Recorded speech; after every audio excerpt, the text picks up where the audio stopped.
I'm doing the steering rack today on the AU Falcon. Now first of all I need to remove the caliper, and so typical Falcon using a 1/2 inch. That's what I like about Falcons mainly, is that everything's 1/2 inch, 9/16 or 5/8, and if you get to the smaller ones they're generally about 7/16. And they're pretty much all the tools you need to work on a Falcon until you get to the bigger jobs, which I don't have Imperial for everything, so I'll probably use metric for them. Anyway, so I need to get this caliper off. I've already taken the bolts out of the caliper itself.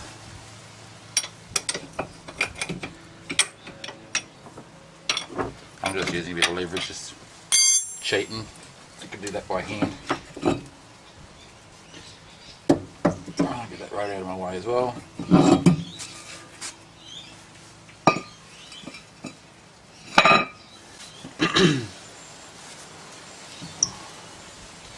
Okay, just need to get this caliper out of the way.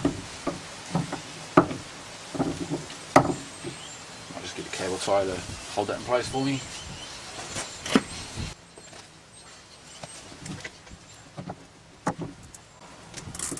Okay, so that's out of my way. So there's one ball joint I need to undo here, same on the other side. And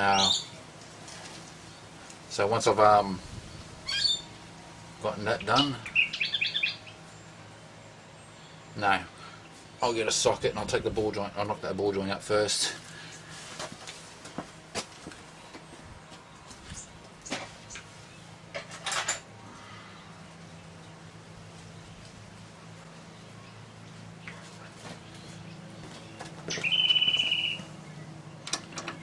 Yeah, 19.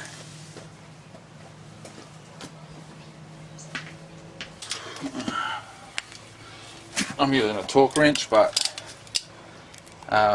that's just the extra size of the torque wrench gives me that leverage, make it just job a little bit easier.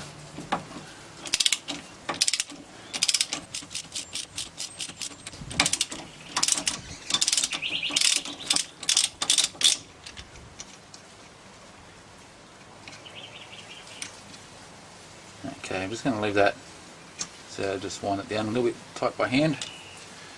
Give it a couple of taps with the hammer on top and that should just pop off.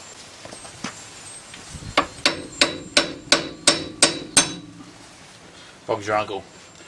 Alrighty, so now that's one side pretty much done. I'll do the same to the other side, no point recording both sides. And then I'm going to do undo some hoses underneath the hood.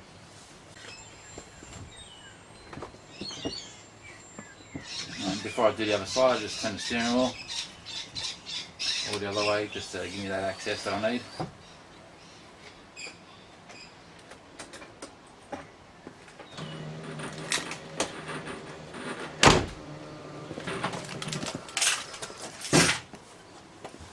And safety first, like I've got the tyres underneath the car, I've got stands underneath the car. On the other side, you can probably see from this here, I've still got the jack underneath the car on the other side as well as the stand. Just safety first always. Had the car land on me once, not this car. I had the old XC Cobra that I owned 25 years ago that I was working on. Had it on bricks, landed on me.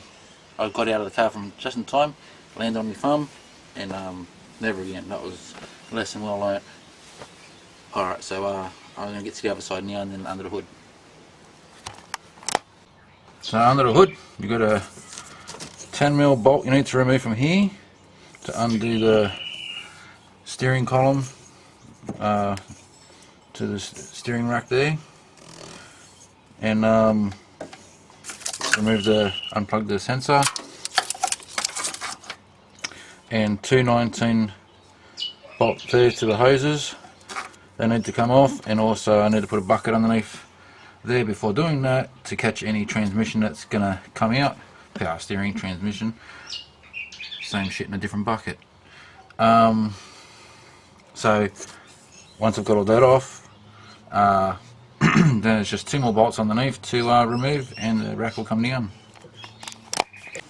Okay, next step is removing two 18mm bolts from the steering rack underneath, and then she'll slide off. Just one other thing I forgot to mention, at the top of the steering arm here, helps if you loosen this off so the steering arm can slide like so. That helps with getting it off the steering rack on the other end. Okay, I just want to go over something quickly with you. The steering rack's out now. So what I found with the AU is I had to undo the exhaust here, and the cat is the catalytic converter is right there, and it just didn't allow. Seriously, I needed about 10mm more space to move it back, and with the catalytic in the way, I couldn't do it. So I just unbolted the exhaust and just moved it out of my way so I could get the rack out. And another thing to remove or undo when removing it is undoing these lines here, just so you can get those out of your way, because they when they are on, they hit against the gearbox, and it just makes it that hard, just that little bit harder to get a turn on it. So you can undo these and just push them out of your way. Then yeah, they're not in your way, and she comes out. So that's it. And yeah, I'll put the other one in. The reason why this one came out is because it snapped on the thread there. You see that? But that's it. So we're out, we're done, and just reverse everything you do to get it out to put the other one back in. I would suggest that taking these off the other one that you put in first, put them back on after the rack's back in, just so they're not in the way. Okay, so now after you've done all that, you've got everything back together, the most important step of the entire job is your power steering fluid.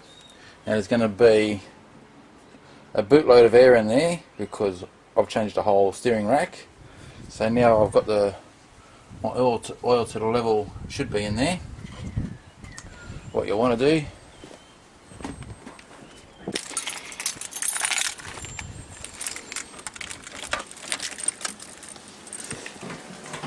hopefully I don't have the stereo on. Now what you want to do is you're going to have to turn the steering wheel all the way one way till you got a lock, turn it all the way the other way so you get a lock, and keep doing that about 20-30 times to get all the air out of the system. I don't have someone to help me here, but so you could have viewed the bubbles coming through there and possibly have heard it. This system doesn't have a bleeder system on it. Now after I've done that 20-30 times, turn the wheel, go for a drive, come back, do it one more time the next day, just to make sure I've got no more air in the system. If I still hear the pump whining like it's not getting the fluid it should, that means that there's air in the system still, because there shouldn't be any whining from the power steering, from the pump. So if that happens, then I'll put a vacuum pressure on it, and I'll vacuum the system to pull any extra air out, and while it's got the vacuum on it, turn the steering wheel, so forth, just to move the oil about, let any of the air through, and so forth. And yeah, so that's the end of the job once you've done that. So yeah, most important step, don't forget to bleed the system after you've changed the steering pump, hose, rack, whatever. You want to get that air out of the system. Alrighty, thanks for watching, guys.